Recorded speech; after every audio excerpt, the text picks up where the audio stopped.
नमस्कार, मैं हूं अलीशा और आप देख रहे हैं दिलोक नीति। देश के दूसरे सबसे स्वच्छ शहर भोपाल का कोना कोना है धूल से प्रदूषित।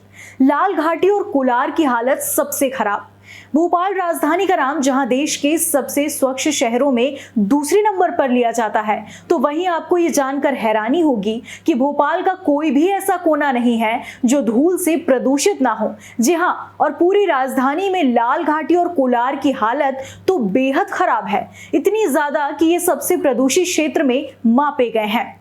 लाल घाटी और कोलार के बारे में थोड़ा और जान लेते हैं।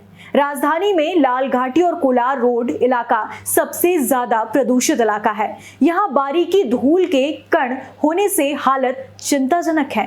दोनों ही इलाकों में पार्टिकुलेट मैटर यानी कि PM10 का स्तर क्रमशः 464 और 403 माइक्रोग्राम यानी कि क्यूबिक मीटर पाया गया है।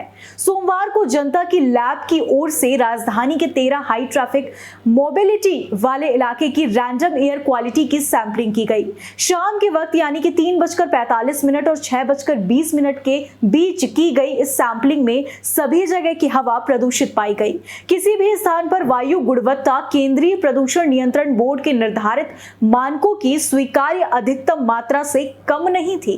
जनता की लैब के संचालक डॉक्टर सुभाष पांडे के मुताबिक राजधानी में सभी 13 स्थानों पर सैंपलिंग के बाद PM 2.5 का औसत स्तर 138 mgcm पाया गया, जो बता दें आपको कि पर्सिबल लिमिट 50 mgcm के लगभग 2.5 गुना अधिक था।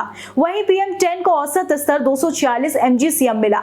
ये अपनी पर्सिबल लिमिट 100 mgcm 2.5 गुना अधिक रिकॉर्ड किया गया। टीटी नगर स्थित AQIMS पर खड़े किए गए सवाल।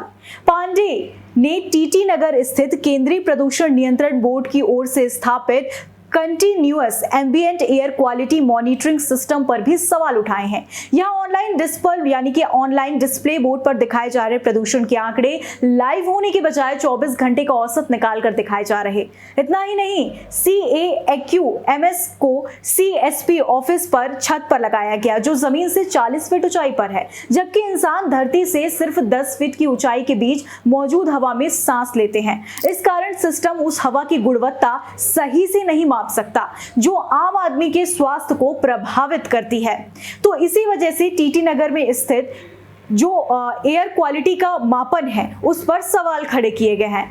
अब देखना यह है कि सरकार इन सारे एयर क्वालिटीज इंडेक्स को देखते हुए जो राजधानी में प्रदूषण का स्तर है उस पर क्या एक्शन लेती है, क्योंकि राजधानी का कोई भी ऐसा इलाका नहीं जो प्रदूषण से मुक्त हो। यानी कि केंद्रीय नियंत्रण बोर्ड जो है पॉल्यूशन को लेकर बनाया गया, उसके जो मापन स्तर दिया गया है उससे कम हो या उसके बराबर हो। सारा मापन स्तर उससे अधिक ही पाया गया है। तो देखना यह होगा कि सरकार, प्रदेश सरकार जो इतनी बड़े बड़े वादे की है, इतने बड़े बड़े दावे की है, वो आपकी जिंदगी और मौत के बीच की लड़ाई में आपके लिए एक्शन लेती है, क्या आपके लिए अच्छा करती है, ये आने वाला वक्त बताएगा और प्रदेश सरकार की नीतियां बताएंगी। फिलहाल के लिए इतना ही। देश दुनिया की तमाम खबरों के लिए बने रहिए दिलोक नीति के साथ।